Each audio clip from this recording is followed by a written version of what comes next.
Hello everyone, welcome to round 3 of the 2018 lichess Crazyhouse World Championship. This is Mugwort here, just about to begin my match versus Kleerkast from the Netherlands. Just wishing him a good morning. So this is a pre-recorded voiceover from a match that happened on Sunday the 29th of April 2018. We're just about to get underway, and as you can see, our lifetime record between each other is very close, 7.5 all. So we're in for a very close, very exciting match.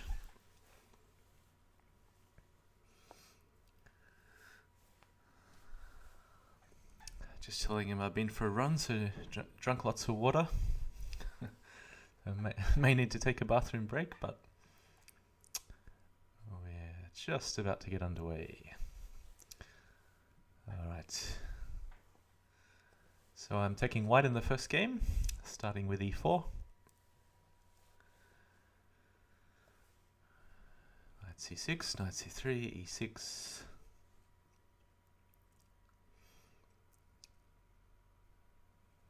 I normally play d4, just hesitating, thinking about exchanging, and bishop b5. That was the other option here. But decided to go with d4.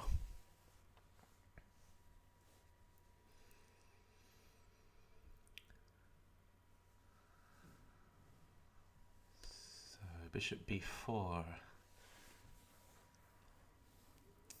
Alright, from here the main option would be bishop d3. Taking on d5 again is also possible. e5 is possible if I want to play a closed structure. I know Kleerkast to be quite a good positional player, very solid, so I'd like an open game against him, so I don't want to push e5. Certainly not until the right time. If he plays knight f6, then I'll be going e5 immediately.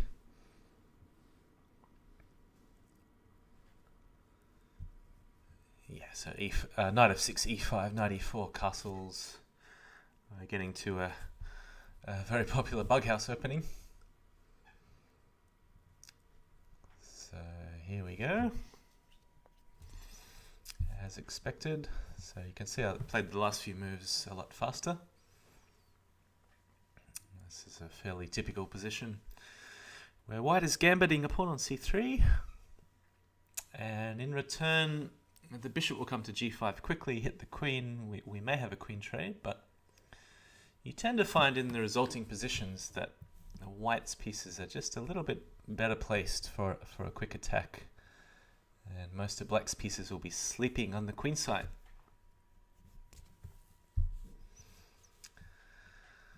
So he's taking quite a long think for a fairly standard position. Maybe he just doesn't want to walk into some preparation.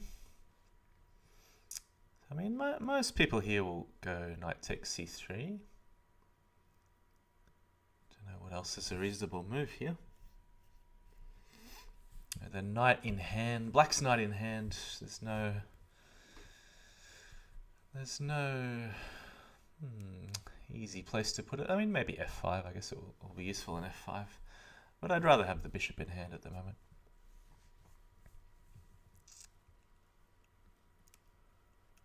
Yeah, I know Kleerkast plays a lot of 1-0. In a few of our games in the history from 1-0, you might have seen I lost a few of the first games. So this time control at 3-2 I think does play somewhat in my favour. Okay, bishop d7 and bishop h4, very unusual position. I don't know anything about this bishop d7 move, but from here I just want to open the game as quickly as possible, trade some pieces off, because trades, especially after f6 has been played, trades are typically good for white. I want to use that hole on f7, so I'm going to exchange the pawn on f6, thinking about exchanging the bishop on d3 for the knight, and then using the pin from h4 to d8, so the pin from the bishop to the queen, and hopping in the knight from f3 into the hole on e5. And this does look very good for white.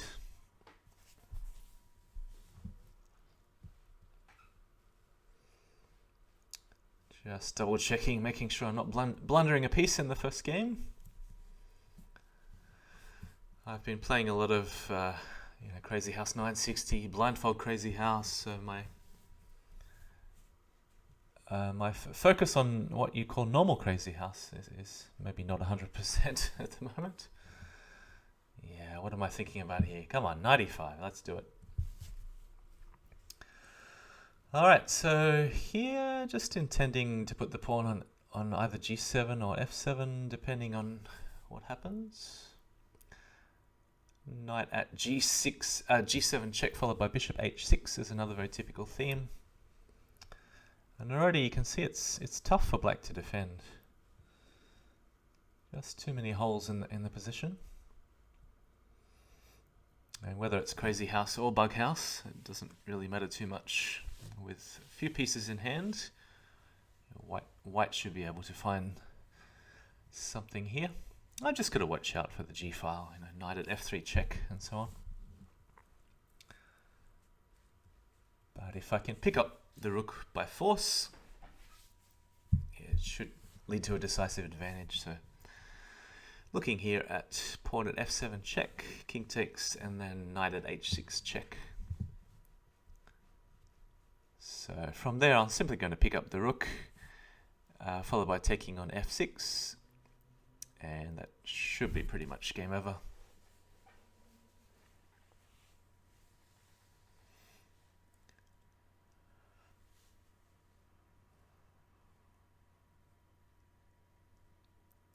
Yeah, I think there was no defense for black.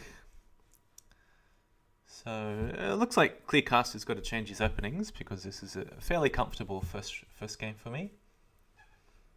And we'll see what he can come up with in games 3, 5 and so on.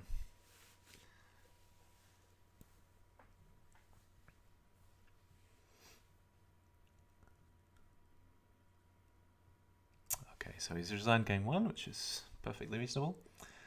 Get on to game 2. Now I'm expecting d4 here. Knight f3, same sort of deal. Knight f6, knight c3.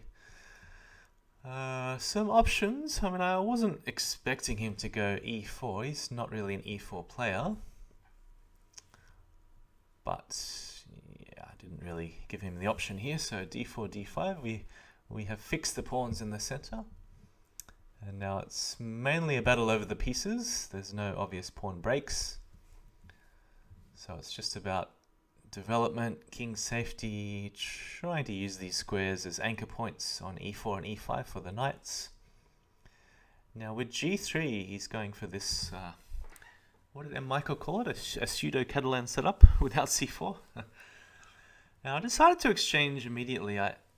I realized I probably should have waited for h3 because there was no need to exchange so early. And with white's kingside the way it is, you can see he's using the bishop and the pawn on f3 to guard the light squares, and using the other pawns in the pawn complex around the king to guard the dark squares. And I already a little bit frustrated with myself for exchanging what I think is too early. So I mean, he only has one target here. It's a pawn on d4, but he's very easily going to guard this pawn. It's a good move, bishop at e5, because always got to be careful when I'm exchanging, letting his pawns creep forwards into my position. So then I have to ask, where does the knight on f6 go?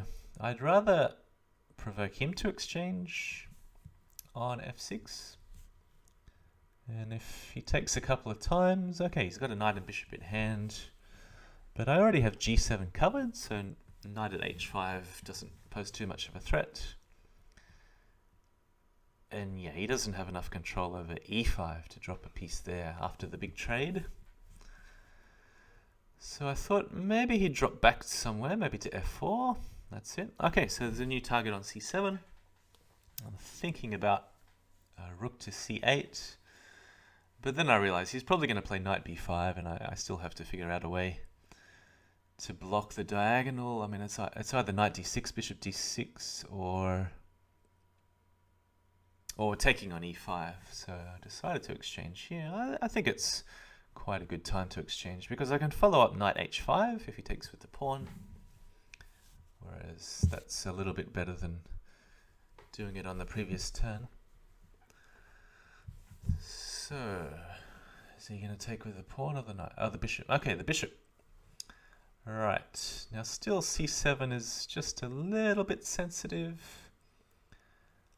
I probably should just castle here. I mean, bishop at a5, it's not really necessary. I mean, it's fixing the bishop on a black square. And if the knight moves away, then, I mean, obviously I've got knight b5 covered. But there's also knight to e2.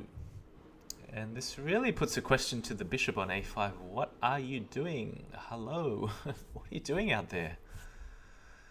And then he's going to start playing on the queen side, maybe c3, b4, a4, a5, and so on.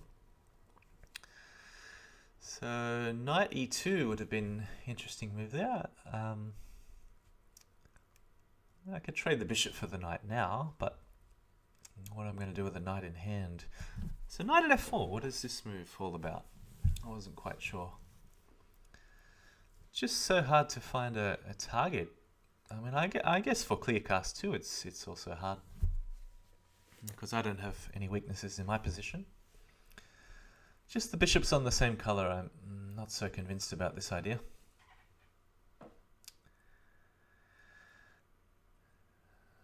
So Opperweisen was saying in the chat that Kleerkast in Dutch either means a wardrobe, like a clothes wardrobe, or it has another meaning of a massive person. I'm not sure which Kleerkast is. Maybe a massive wardrobe. All right, what's happened? I've gone rook to c8. I'm still pointing at my bishop on a5. I don't know what its future is. I had the idea of playing c5 and bringing the bishop back to c7. Maybe just swap it off with the bishop on e5 at some point. But yeah, time is going to be a factor here, even though there's increment, because I mean you can see how solid both kings are. It's a 14 move game, but it's certainly going to get a lot faster in a second. So looking at c5, just trying to break open the position a little bit. And expecting a take, bishop takes, drop the pawn back, bishop comes back to e7. There's still, we just haven't made a dent in each other's position. I mean, if it wasn't for the bishops, it'd still look like a game of chess. There's been hardly any exchanges. And yeah, Kleerkast's defense on the king side, look at this. He's just guarding every square multiple times. And I really don't have a choice but to keep fortifying my position as well. Because I don't want to exchange at the moment and let him draw my queen forwards, like to f6. Because then the exchanges will be in his favor. Okay, so I've just picked up a pawn on c3, which maybe he didn't see. I always get the feeling when I play Kleerkast, I'm playing quite a very solid chess player. I'm not sure his chess level, but I'm only guessing maybe 2200 or so. It's a bit hard to guess someone's chess level when you haven't seen them play chess. So I've just had a few exchanges. I'm still a pawn up, and maybe I should start dropping these pawns on c2 and b2, or maybe b2 first followed by c2, just to make use of them, because I mean what I'm doing here, I'm trying to make a hole on f3, but I mean he's still got two pieces protecting. Now this knight on f5, all of a sudden it seems nearly trapped. I didn't want to move away from g7, so g7 is now a very sensitive point next to the king, and his bishop on e5 is bearing down against it. So I'm expecting a sack on g7 at some point. I've got a couple of pieces hanging, so I mean maybe I could take the rook and put it back on c2. It's just so tough because I don't want to run down to 2 seconds. I do want to keep at least 10 or 20 seconds on the clock in case I really need it. And he's just deciding which piece to take. He could take either the knight or the rook. Yeah, so I probably should have gone pawn at h3 here. I didn't know the best way. I didn't want to move the rook back because then he'll just start attacking with bishop takes g7. There's also the queen coming into h6 if I allow the king to go forwards and the knight to drop on h5. So I have sacked a bit of material in the hope to fortify my king position a little bit more. Alright, he's going for it. Rook on h8. Now, the other idea of bishop at g5 is to protect the square on f6. So you can see I'm protecting the square on f6 3 times, and he's not getting through with the knight on f6. If I allow knight on f6 with check, and I can't take it, of course, that will be a quick mate. So f6 is a key square, g7 is a key square, and it's just a battle on the clock here. So can I afford to take the knight on g7? Maybe. It's pretty tough to calculate because you can see he's also trying to keep his king solid at the same time. So we're throwing in defensive moves, attacking moves, alternating, but still there is just no way through. This is too solid. I should not have exchanged the bishop for the knight on h5. I made a big weakness on g6. And yeah, I'm just losing control here because I'm more worried about the clock than anything else, but I should actually be more worried about the material and the square g6. He's now threatening two things at once, obviously knight on c2, but the bigger threat is the queen sack on g6, and this is just too strong. So knight on e5 cuts off most of the king's escape, and very well played from Kleerkast. So he managed to defend all my attempts at breaking open his king position there. And I had an extra pawn at one stage, but yeah, his defense was too solid. I had to waste too many pieces trying to make sure he had no inroads with the knight on f6. But yeah, that game really could have gone either way. So very close game. And 50-something moves as well. So not too many Crazyhouse games last that long. I'd say the average is about 20 or 25 moves. Okay, so we have a different opening. This is game 3 that we're on to now. We have a more typical e4, e5. Now he hasn't played d6 yet, so there are some other options of bishop e7, or maybe king h8, just a waiting move, or also h6. Okay, so most of the time I will play bishop sacking on h6, followed by a pawn drop on g6. I don't know. I'm not really suspecting that he's prepared anything. I'm just expecting, he'll drop a bishop either on e6, fortify the square f7, h5, of course, the other choice. I'm going to take again. I think the rook capture is correct because there's not a lot I can do with the rook in hand at the moment. And I do really need to play the move pawn at g5 in order to break open his position here. So I'm looking at exchanging the pawn, perhaps exchanging the knight for the bishop on f7. With so few pawns around his naked king, I just want to exchange everything. Exchange all the pieces off and have them in my hand to drop back on the board as soon as possible. Okay, so I don't think I've had this exact position before. There's a guy called Ishak who always plays this opening against me, but this exact position is unfamiliar. And I'm tossing up between either pawn at h6 sacking the queen, or just knight takes f7. So I'm looking into pawn at h6, bishop takes d1, rook at g7 check. He can't go to the corner because there's a mate on f7 with a knight. King f8. I don't know. It looks very risky to allow rook takes f7 check.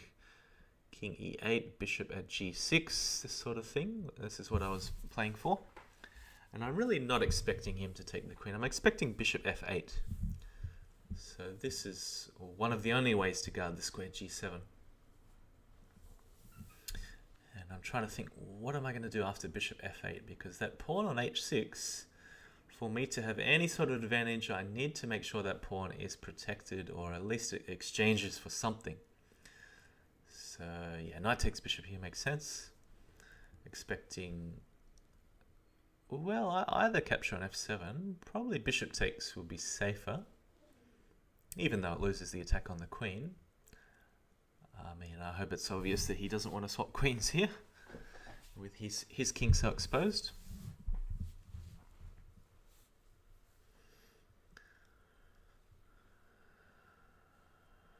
Okay, good move. Bishop takes f7. Yep, so bishop at g5. Of course, there's multiple ideas here. I need to make sure I protect that precious jewel on h6. This is my most advanced piece. And if I have another pawn in hand, of course, I'd drop it immediately on g7. But I've got some worries. What am I going to do to protect this pawn on bishop on g5? So perhaps I could have traded the knight, and if queen takes, then knight at g4. This is one way to protect the pawn.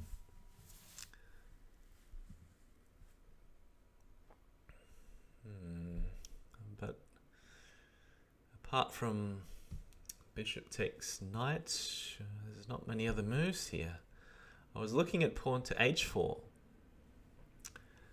But there's something that dissuaded me from playing this move, pawn to h4. Trying to think what it was now. I guess he can just leave everything there and start invading with his knight. Maybe knight d4.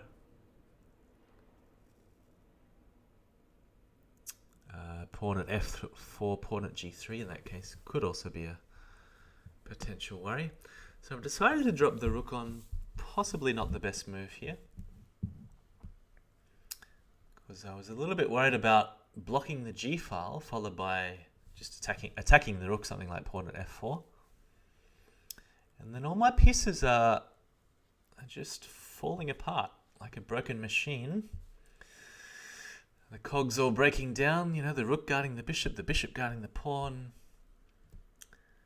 and with a move like pawn at g6 and pawn at f4 coming,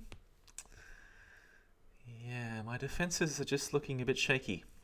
So very good move, pawn at g6, and I think black is starting to take over. So I decided to go forwards. I mean, what choice do I have? But yeah, knight d5 was a mistake. Just totally overlooked this move. It looks like black is winning a piece.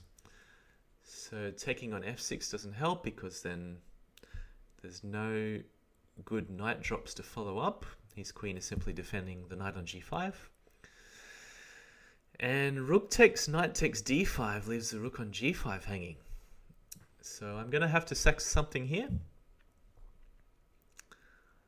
I'm looking at picking up a pawn with rook takes g6 check. But no, that's just not going to be enough. So I'm getting desperate looking for an idea. And I somehow stumbled upon this pawn takes d5, e takes d5, queen takes g5. Followed by queen g4. Now this may not be a good move, but with the time running low, it makes him react. And he obviously has to find a move to save the queen. I don't want to... I mean, I don't think he wants to trade queens with queen takes g4, knight at f6 check, king h8, because then the knight back on g4 helps to protect the pawn on h6. There's moves like queen at f6, possibly picking up the bishop on f7 coming. There's the knight hanging on c6. So I think he made a good decision here. Expecting queen back. I'm pointing at the square, queen h8. Alright, so maybe he's hoping I'll take this, then he can go g takes f5, but I thought I'd be safe in the corner. And of course I've got to watch out for queen sacks on h2, but not at the moment, only if he can get rid of my queen on g4 and have another knight in hand.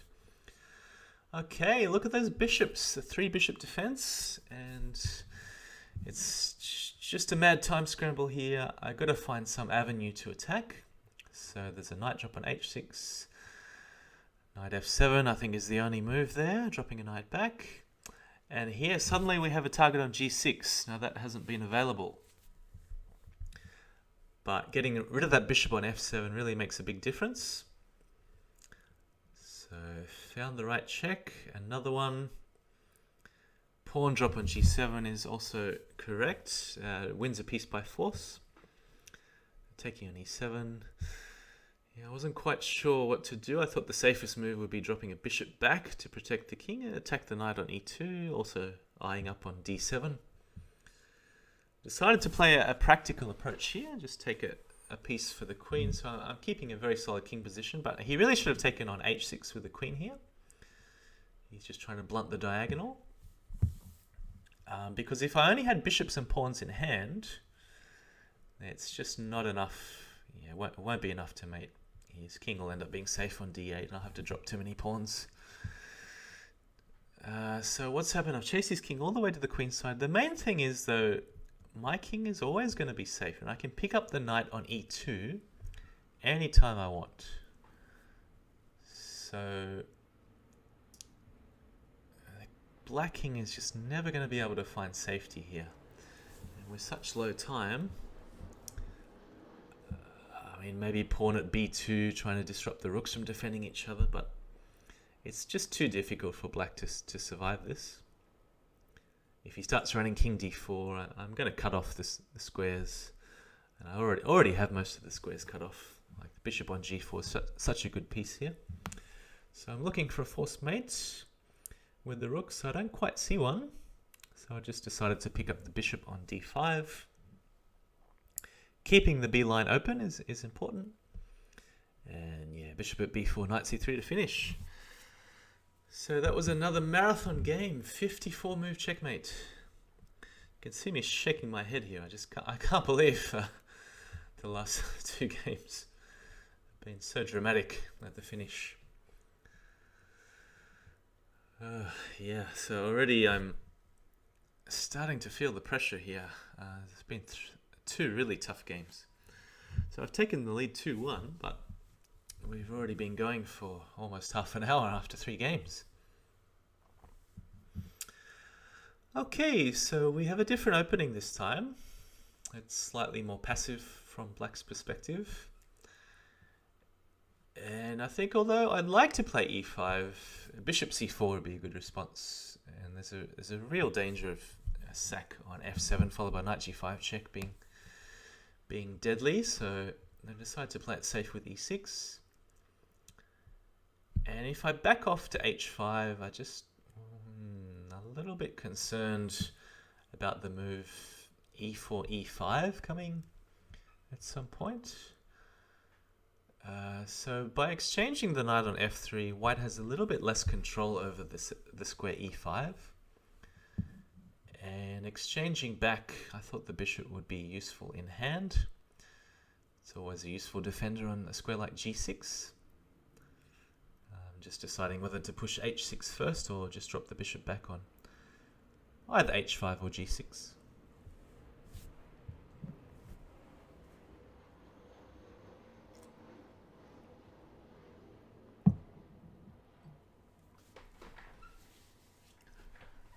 And I almost forgot for a second he's got a knight in hand, so if he didn't have a knight in hand, perhaps e6, e5 push would be useful, but it leaves a gaping hole on the square f5, so I think better to keep the pawn breaks for later and just keep my position solid for the moment. Making sure especially I'm stopping this e5 advance from white's perspective. Alright, so this bishop does belong on one of these squares, h5, g6, h7. And I thought about provoking him to play g4. I just wasn't sure whose favour this would be in. And knight at f4 was played very quickly. So now looking at the squares g6, e6, f7. And I thought, maybe he wants to push d4, d5 here. Combined with taking the bishop, so there's a big weakness on the square e6. And I think in hindsight, what I really should have done at the moment is to castle kingside. And perhaps I was a little bit afraid of this pawn storm with g4, moving the bishop away, h4, g5. But castling at least would have prevented the exchange on g6 from being dangerous, because it would have opened the f file for the rook against the queen on f3. And I think even after castling, I still would have had quite a solid position. But yeah, I mean, what I did was just far too risky. I can't afford to give up the square e6 so easily. So I've just done a temporary sag, intending to take back on h4, but then I realized knight takes e6. Ooh, leads to big trouble. And I'm looking for a defense after knight takes e6.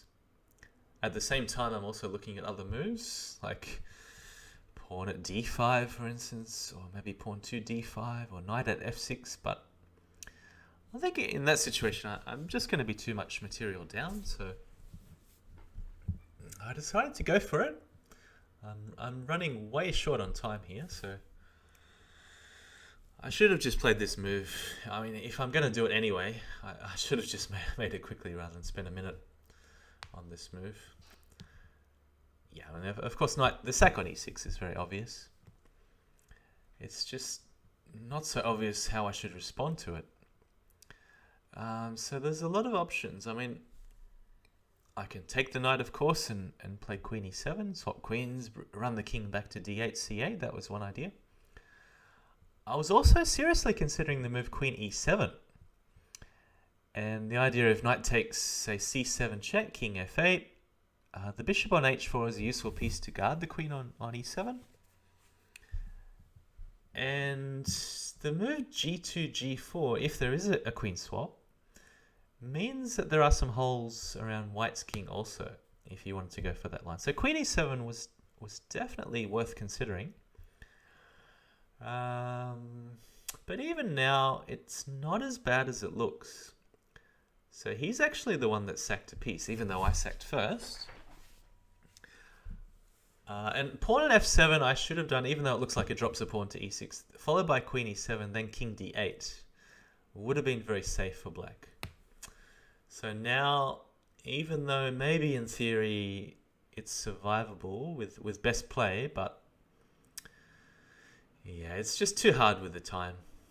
So yeah, and here, of course, bishop takes is a mistake because it allows knight at f4. I didn't see that with the time. So I'm sure with more than 2 seconds on the clock, I would have found knight at f4 picking off the queen. And that should have given black a decisive material advantage. And I don't think white had enough compensation there. But yeah, it's just so hard to survive with the time. He's going to be calculating ahead a few moves. And of course, with 3 seconds left, I just don't have time to calculate. I have to play instinctively. So, of course, the square f7 is most critical to guard. And with the bishop on d4, I also have to watch out if I play, for example, knight takes g6. There could be a sack on g7 with the bishop, and that's something I have to watch for.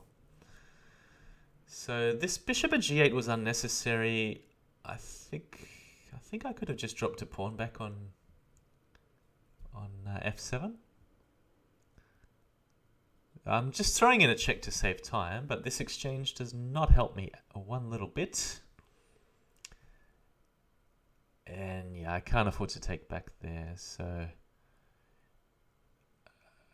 he's eventually going to sack the queen at the right time, and he has just way too many pieces in hand. Put the bishop on e6, and you can see how the knight on g6 is covering the dark squares, bishop and the pawn chain covering the light squares. So, okay, it's 2-all. Again, very well played from Kleerkast, the finish. He did make one little slip there with allowing knight at f4, which we must have both missed, obviously, in the game. But yeah, that was really a bad miss from both players. Okay, so we're just going to have a little bit of a break, and I guess it gives both of us just a chance, just a bathroom break, but it gives us both a chance to reflect on the last couple of games, what went right, what went wrong. And it is useful to take a minute in a match like this because it just flies by in what seems like a few minutes, and suddenly, you lose a couple of games in a row and it's almost impossible to come back into the match. So it's vital at this stage not to lose a game with the white pieces. So the games have been going, on serve, using a tennis analogy so far. It's also funny that the games are first to 6, and there's tie breaks if, actually no tie breaks. We call them tie breaks in Crazyhouse. If it's 5-all, then we have a 2-game tie break. But in tennis, you'd say that's no tie breaks because you can win 7-5 or 9-11. There was a match with a blitz bullet the other day, an incredible match that went 13-11. So who was that between? Blitz bullet and Fumitox. So seems like a player from Fix, Bughouse on Fix, but I'm not quite sure who he is. I haven't played in quite a while. So I'm just leaning back in my chair here, trying to relax. The last few games have been heart pounding. Just sipping my kombucha tea. Wondering what went wrong with black in the last couple of games. Well, I should also say what went wrong with white, and I'm actually thinking most about whether I should be repeating this bishop takes h6 sack with the white pieces if it occurs again in game 5. We're about to find out. Okay, so game 5 is starting.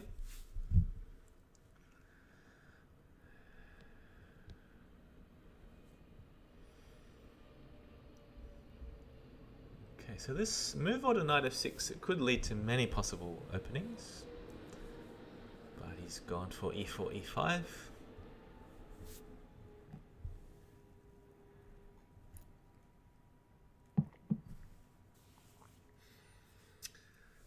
So no need to comment too much here. We've seen this before in game number 3.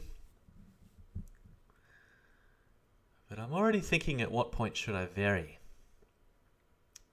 So vary the move order. So, I thought briefly about pawn at g5 now, but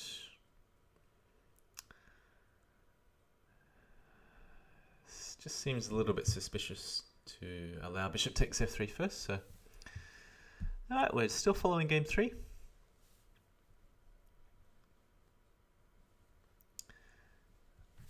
But here's where I decided to deviate.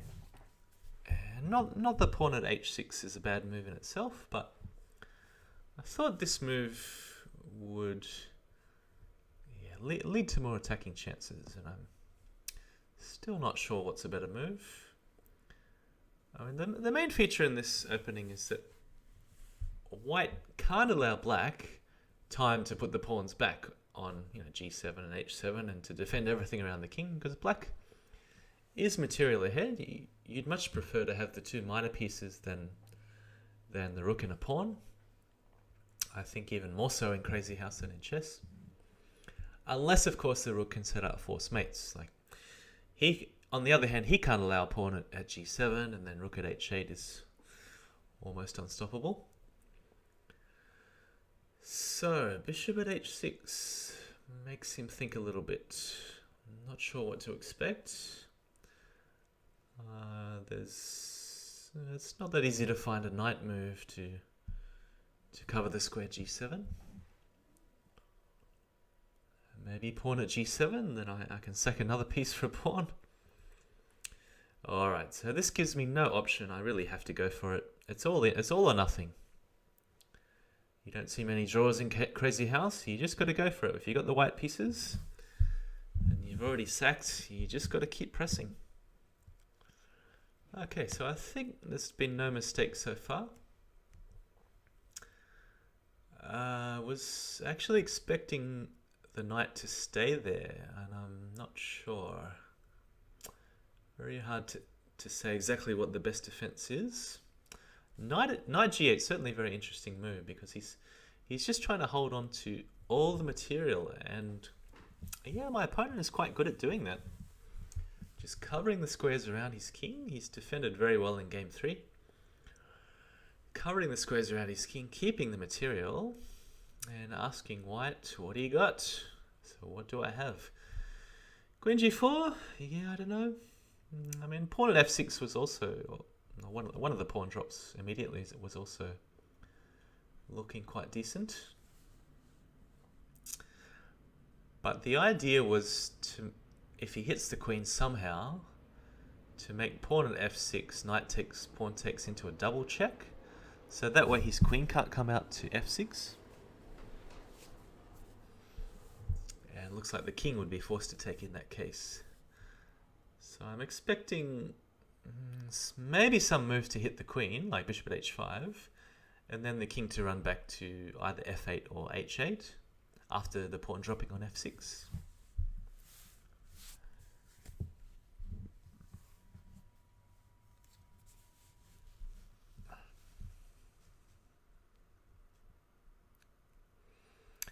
Alright, so he hasn't buried his king in the corner.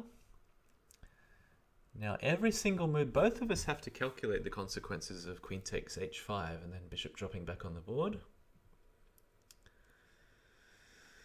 And it's very tough to decide where the queen should go. I mean, maybe h4. I mean, of course, I was worried about setting up some knight at f3 check, for instance, with knight d4. So queen h4 is what I was looking at. Knight d4. I couldn't find the best follow-up after that. I mean, it's either king h1, but then there's pawn at f3, which is potentially very nasty. Some other way to cover the square f3, but yeah, with only a rook in hand, it can't be used as a defensive piece. So I decided to go again, all in. The queen's aiming at h7. I thought he'd bring one of the bishops to g6 here. Maybe knight d4 is an option. If he wants to be really super solid, he could put the pawn on g6.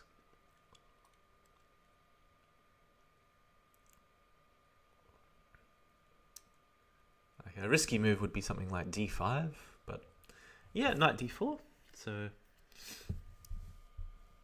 it seems like here he's trying to counterattack rather than defend everything, because queen h7 could potentially be dangerous if combined with, let's say, rook at g7 or rook at h8.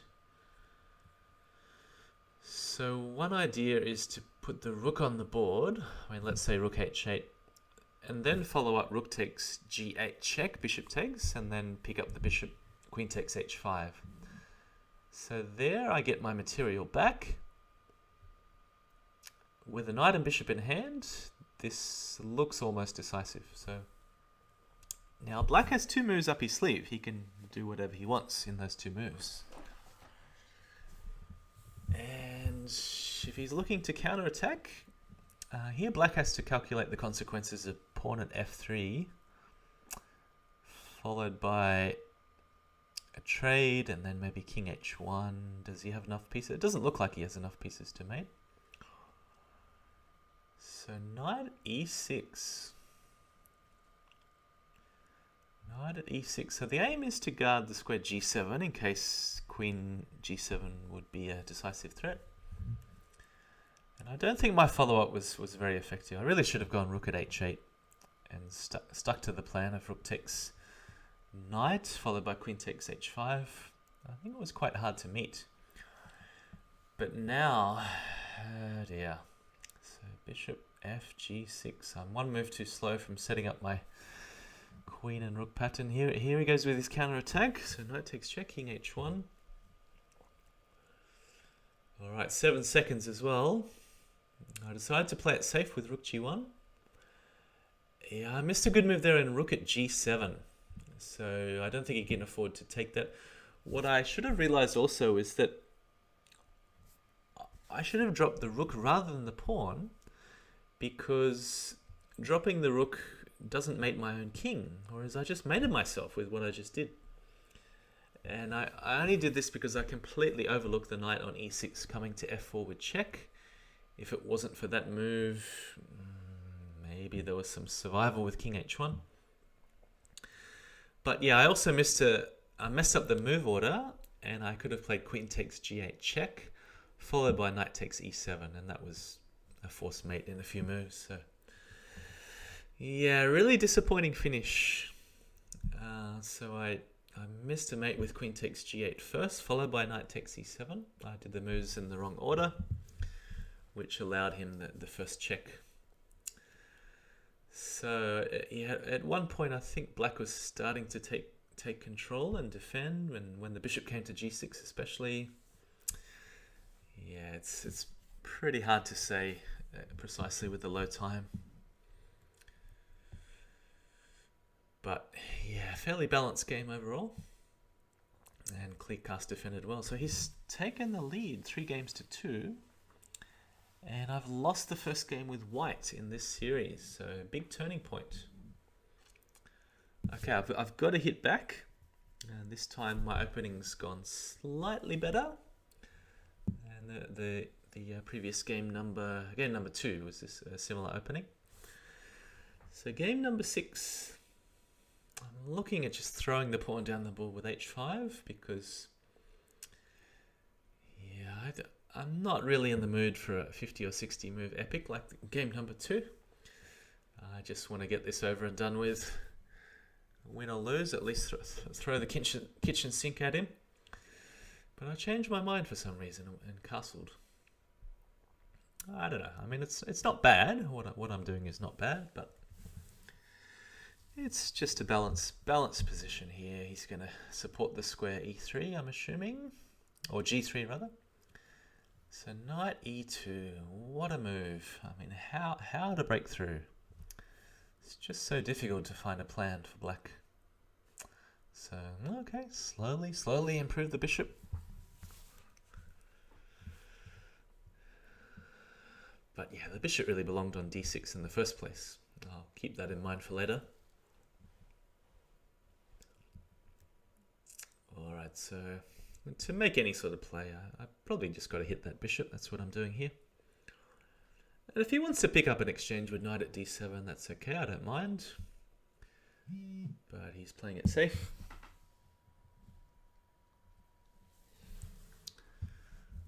Okay, so with the queen on g6, it could potentially become a target, but at this stage I felt like it was okay to keep the queen on g6. Possibly at some point h5, but then he might even leave the knight hanging on g4 and then set up this big mess of pawns and just try and push me off the board with his pawns. Alright, so just keeping an eye on that square f4, trying not to let a knight land on f4. So if the knight jumps in, I'll pick it off and then put the knight back on, say, h4, for instance. So at this point, it seems to be a battle over the square f4. And I thought this bishop at a6 was a good move because it's aimed at eliminating one of the defenders of f4. Expecting something like rook e1.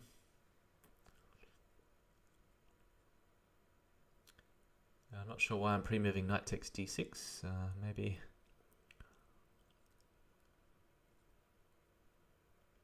Oh yeah, and there's a moment I should have just taken on e2 straight away. I'm not sure why I hesitated. So take on e2, take on f4. That gives Kleerkast the Irish pawns, tripled f pawns. And then I've got some holes to work with. So knight at h4, for instance, hitting the bishop on g2. And I'm starting to make progress, but now it's just back to equal again. I missed a slight chance there with bishop takes e2. And I can do it again. I should have done it again right now. Bishop takes e2, followed by bishop takes f4. I'm looking at defending with ideas of pawn at b5 coming, but... Okay, so I'm taking the knight, but why didn't I take the bishop on f4? It's just staring me right in the face and I didn't do it. Looking at e5, I mean, I think I saw the move bishop takes f4, but I was trying for even more, but nah, this is just giving him too many options to defend. And now I need to put a bishop on to hit g3, but then he'll probably play bishop at e1. It's just so solid. Alright, am I making any progress here? I'm dropping a pawn on d5. And it's kind of the reverse situation as the previous, or game number 2 rather, where I was the first person to pick up a pawn, but just didn't quite get through in the end. Alright, so the obvious target here is g3. I have to put the pawn on to attack g3. Can't see any other target. Yeah, bishop at e1 as expected. Am I going to pile up with bishop at c7, or maybe that move is not very effective? So many options here. But okay, I thought he should have taken back with a pawn, but so this swap. Yeah, not sure who it favors, but at the moment he's still covering g3. I wasn't quite sure what this sack was about. I guess he's just hoping to kill off all my attacking pieces here and make me go backwards. But actually in this game my defense is a lot better than in game 2. So he has no follow-up to hit the queen on h7. And now I just got to go for it. I have to sack on g3. It's the only way through. Got to sack again. Put the pawn back on f4. I'm expecting pawn at f2 or something, or bishop at f4 also. Yep, so with the match situation, I don't want to draw. I'm not sure whether he would have taken a draw. I would guess yes, because otherwise it looks like I'm breaking through. Alright, so it does look like I'm coming through on the dark squares. And it's so funny. It feels like more of a Bughouse game than a Crazyhouse game. So in Bughouse, you normally have more opportunities to put a horde of pawns around your king, whereas you don't often have this in Crazyhouse. Okay, so here we go. Now, at this moment, we're coming up to a decisive moment here. I've decided to give the queen back, by the way, just to get more diagonal pieces in hand. Now, pawn at h2 would have led to an easy mate just on the back rank. So pawn at h2, queen at g1, h takes, bishop back on h2, and rook at g1 to finish. So it was a mate in 5 that I missed. Maybe I'm just looking at the clock too much, running down under 10 seconds, but I thought I had a good position anyway, but then I realized he's got queen drops on the h file. I've got queen at h7 covered, I've got queen at h5 covered, but there's another queen drop on h6. So the queen at h6 would have led to mate in 6 for white. So amazing move, amazing queen sacrifice on h6. The point is to follow up bishop at g7, followed by knight at h5 check, and he just has enough pawns to mate with a pawn landing on f5, and then knight on f6, pawn back on g7.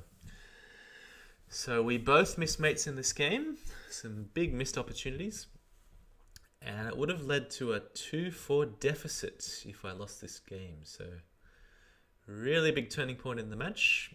Assuming that I'm going to go on to win, I was threatening knight at g3 check. So knight at c2 is a multi-purpose move because, well, it threatens mate in 1 with knight takes e3 checkmate. The other idea, of course, to take the rook and to stick it back with mate on e1 or g1. He's missed the mate. So, big sigh of relief there, but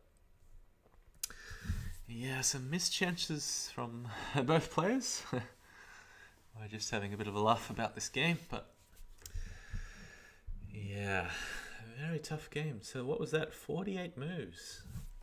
So out of 6 games, there's already been 3 games with, in the vicinity of 50 moves or so. That's quite incredible for Crazyhouse.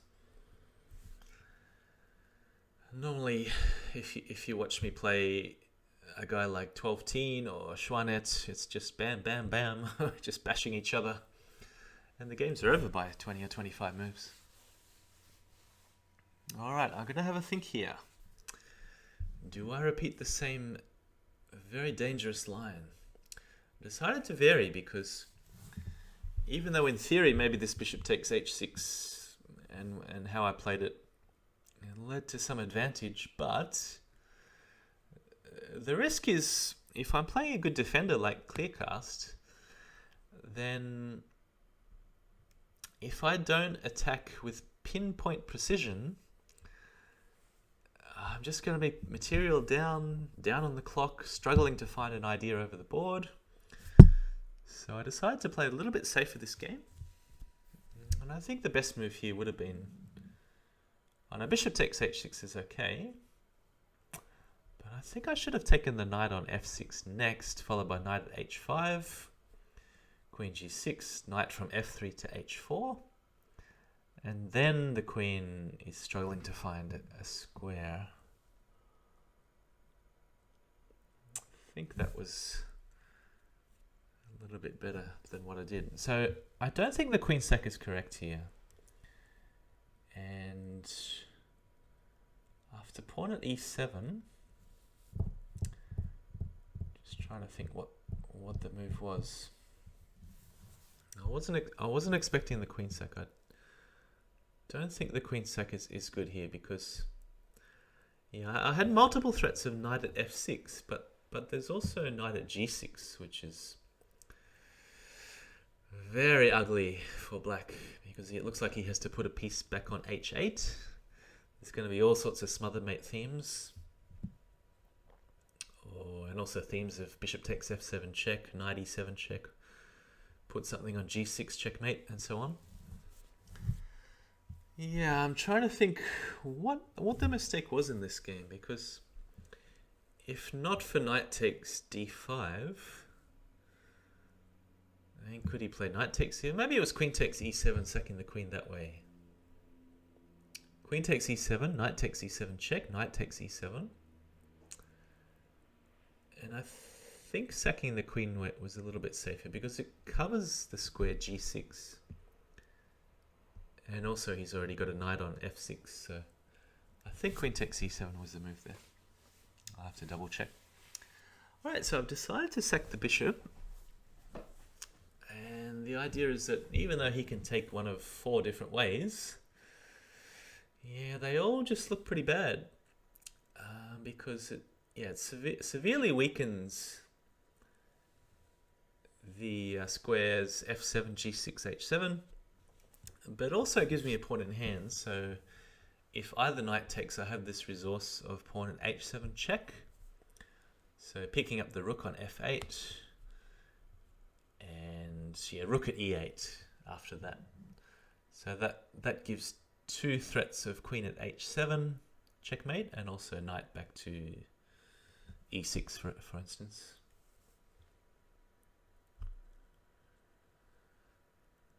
So I was just seeing if I had anything better than pawn at h7.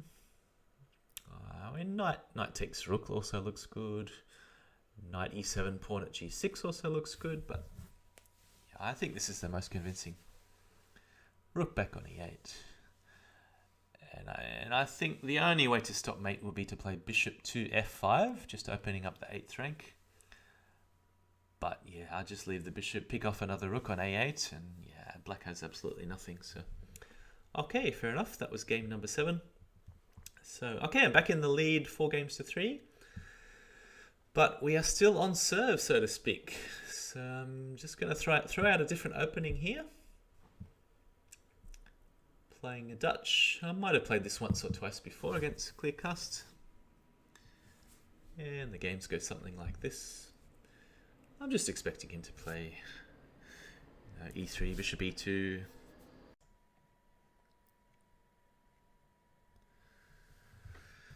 Just delaying castling here. A couple of moves.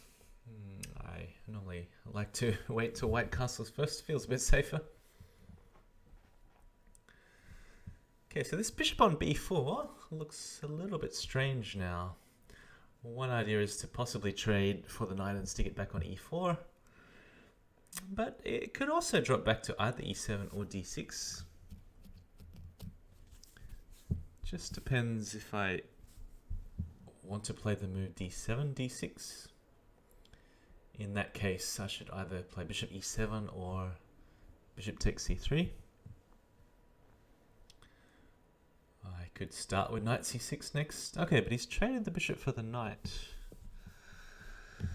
Knight b5. Right. I was looking at firstly the move bishop back to d6. And there's also, I mean, the chess move here would be knight to a6. Just seeing if there's any other options.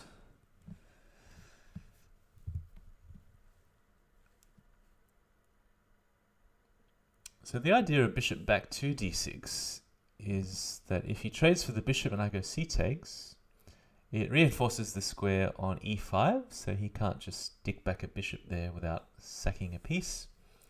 And knight at c7, I mean, he can pick off the rook, but I don't think that's too much of a problem for me.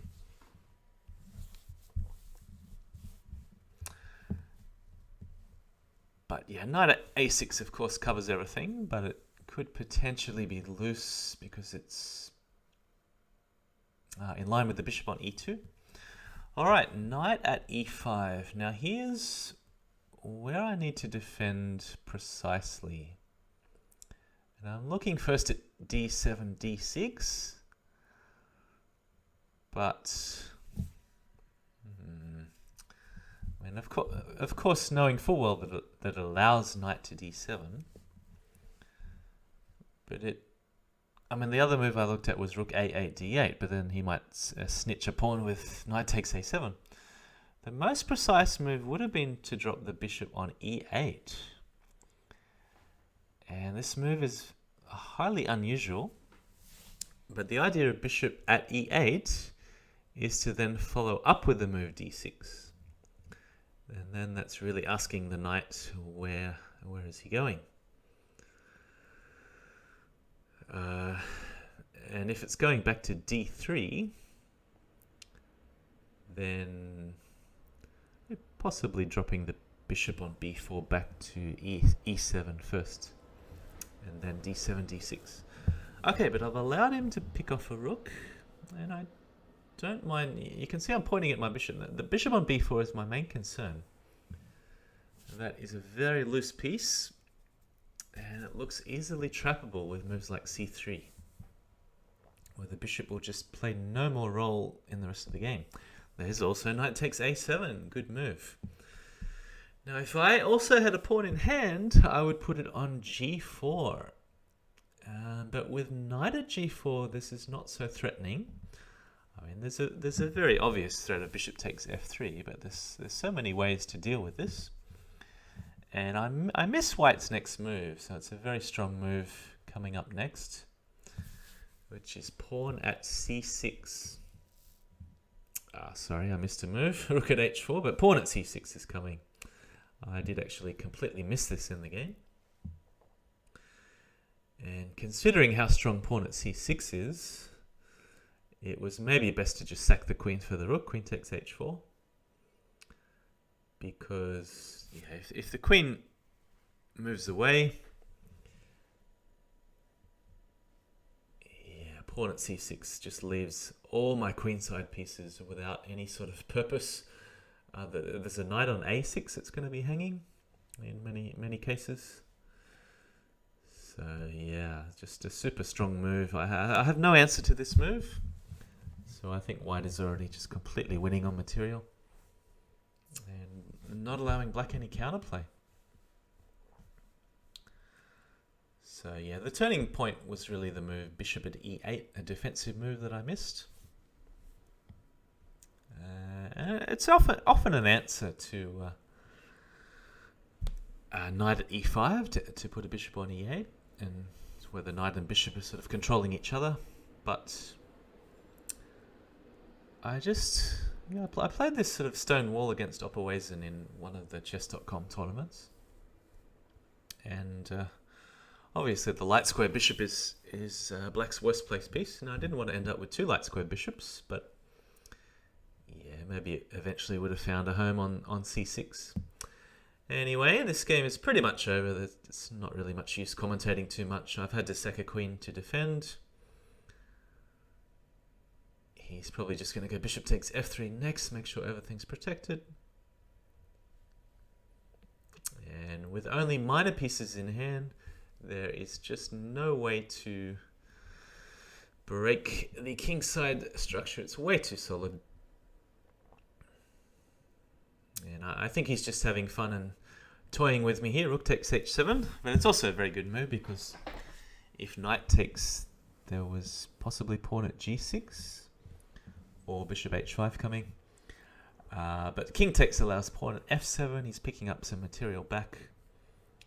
And the material is something like 2 minors for a queen and a rook and a couple of pawns. So yeah, with no attack, it's game over. So, okay, no more comments. Very well played. So the match situation here is 4 games all. And I'm really just scratching my head, shaking my head, because I don't have an answer to d4 at the moment. Even though in a couple of games I felt the opening went okay, it's a long grind, it's a long struggle, just to make a little dent in white's king position. So I really got to think about these openings and how to play more aggressively without going too overboard. It's a fine balance, especially with the black pieces. How to play an open position but not go too crazy.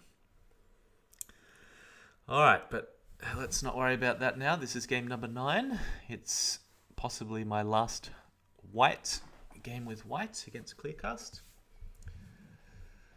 So the next person to win 2 games in a row will take the match. Well, we have to win by 2, of course, but when it's an even score, like 4 games all, the person to win 2 games takes the match. Alright, so I think in a previous game I've played bishop a4 and then b5, knight takes b5, which is an option. But here I decided to just go more aggressive with d5. Bishop takes c6 check and d5. Not quite sure what to expect. Maybe a trade once, followed by... yeah, really not sure. Maybe bishop at h5, pawn at e4. But he's got to watch a pawn landing on e6. I mean, sooner or later, if he doesn't move the e-pawn, there's going to be a pawn landing on e6. And I think it's too hard to defend like something at d7 because I've always got pawn at c6 in that case. So the main concern for black is the weakness on the light squares. So looking at c6, b7, d7, e6. I decided to take en passant because I can just keep replacing with pawns. If the bishop drops back, there's pawn at d5. And there's also an option of pawn at b7. So it looks like it wins a rook, pawn at b7. And I suppose here he's got to make a choice which piece he wants to sack. He could either leave the rook dangling in the corner or maybe play rook b8, knight at c6, and then sack the queen somehow. I thought what he did was the best, to put a bishop back on the diagonal on c6 and then just leave the rook hanging there. Okay, so I picked up a little bit of material, rook for a pawn, but now black's light squares are looking more under control. So I have to make a target. The target is the bishop on e6, so I decided to drop a knight on f4. Knight at g5 was also perfectly acceptable. The advantage there, it defends f3 if needed, and also hits f7. And maybe knight at g5 is a slight improvement. Okay, I was actually expecting him to make some attempt to build a wall of pawns, because he's very good at doing that. So with 3 pawns in hand, I thought maybe he should have started dropping them on a bit sooner,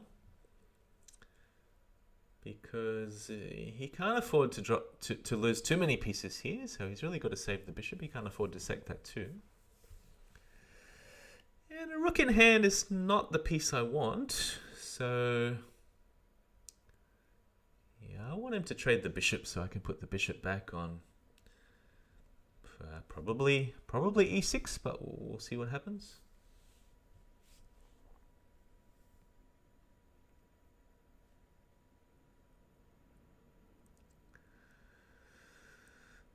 So where's the knight going? I thought about knight d4, but I'm not sure. If he doesn't have a knight in hand for b4, then... okay, that's his idea. And from here, I don't have to move the knight from f4. It doesn't have any good squares anyway. I mean, I can always answer e takes with queen takes d4.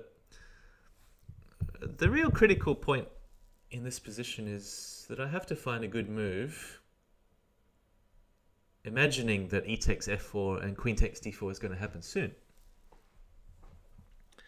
So I probably should just castle and play rook e1. There would be constructive moves.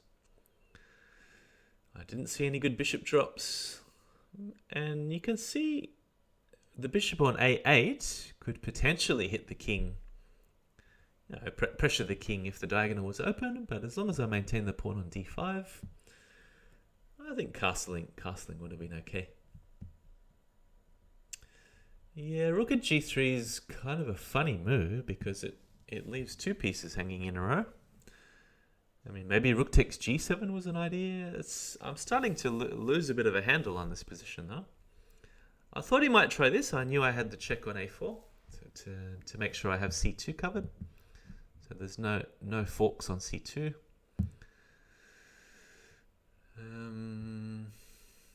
But I thought black was doing okay at this moment. Maybe knight at b4 is not the right way to go though. I think he's again dropping a little bit too much material. And yeah, pawns hanging everywhere. Another one on a6. So the bishop sack on f2 is pretty meaningless. There's no follow-up. And I can always castle next turn. So I thought the game was going to be smooth from here. Let's see if it is.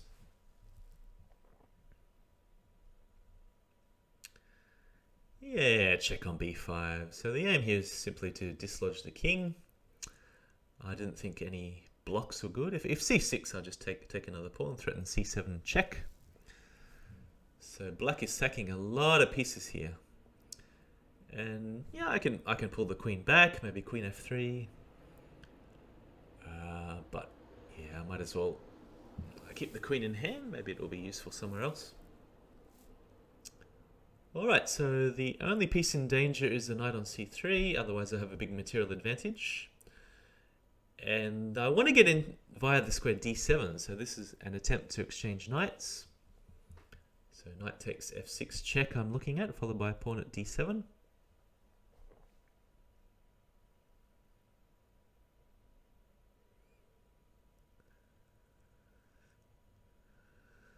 I didn't see a force mate yet, even after pawn at d7, but I thought I got to go for it anyway. Yeah, but now after bishop takes, I should have dropped the queen on c8 immediately, followed by knight at c7. And then I think the king is pretty stranded after that. But okay, I'm just playing it safe. Bishop at g4 is just to cover some of the light squares around the king after I castle, especially e2. And I still thought I have a big advantage here. So I have a very safe king. What a rook. Yeah, a whole rook ahead. So just dropping pieces on to hit the queen. The main target now is on d6. So there's a couple of pieces attacking. I don't mind sacking a piece to crash through here. Knight takes d6. Yeah, I think he can't afford to take it back, so he drops the bishop to defend some squares. Now the threat is knight c5. I'm allowing him a little bit of counterplay though.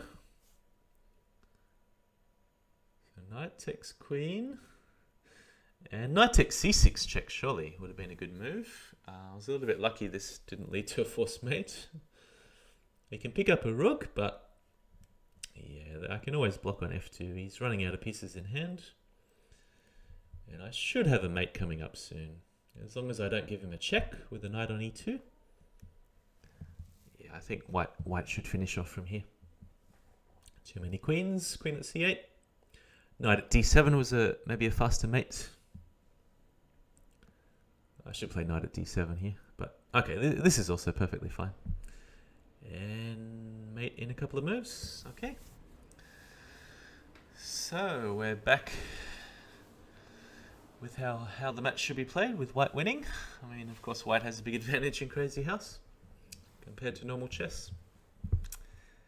And I just have to make some sort of an impression with the black pieces. It hasn't been going well the last couple of attempts. Alright, so back to this bishop g4. e6. I'm going to wait for him to push h3. And now I'm going to take. I think we have had this position once already. But now I'm going to play bishop d6. This is slightly more aggressive. It will save a move compared to the previous opening. I think it was game number 6. Alright, so I'm going to go full on with h5. Knight at f5 I think is very good because it highlights the weakness on d4. And also threatening knight takes h4. And that is going to cripple the pawns. I mean, you could say, of course, pawn structure is less important in Crazyhouse than it is in normal chess. But those pawns, if he allows knight takes h4, they're looking horrible on h3, h4, doubled f pawns, doubled h pawns. They're just permanently stuck there. Okay, so I'm very happy to sack another knight because when the bishop lands on e5, I didn't see any good knight drops. The queen on f6 is very secure. The c7 point is also very secure in case of knight at b5. I thought maybe he'd try rook e1, but then that weakens f2, so perhaps bishop at b6 or bishop at d4 in that case. But no, I found a better move. Now, it's not often in Crazyhouse that castling queenside is a very good move. I think this is the best move in the position, castle queenside. So it covers the d5 weakness. The king is now extremely safe because the g2 bishop is shut out. The c1 bishop is not pointing near the king. There's no open files next to the king. So A, B, and C, it's just way too slow for him to start playing moves like A4, A5, A6, and so on. And he really has to cover the squares like G3. So G3 is my biggest target. I'm thinking about pushing the H pawn down to H4. You can see the mouse hovering over. Oh, it does look very tempting to play H4 and break open the H file. And knight at D4 was also worth considering. So I do want to stop knight takes d5. I thought the most aggressive move was to go bishop at d4. I was quite happy with this move. So there's no pawn at e3. He doesn't have a pawn in hand. Pawn at c3, probably just sack the bishop on f2, a check, and then follow up h4. All right, so there's going to be lots of exchanges. And I think whichever way he takes, there's going to be a weakness on the squares G3, F2, H2, and it's pretty much too late to do anything about it. So you may remember, if you've been following the video very closely, there was a game where he kept putting bishops on H2 and E1 and so on. Might have been game number 6. But yeah, there's just no way to cover the holes on h2 and f2. There's pawn at f2 coming, rook at e1 or g1, and it will be mate within about 4 or 5 moves, I reckon. I mean, maybe he can survive a bit longer with perfect defense, but there's really no surviving here. So he resigned the game. Very gentlemanly gesture. So that's it. Mugwort takes the match 6 games to 4. And I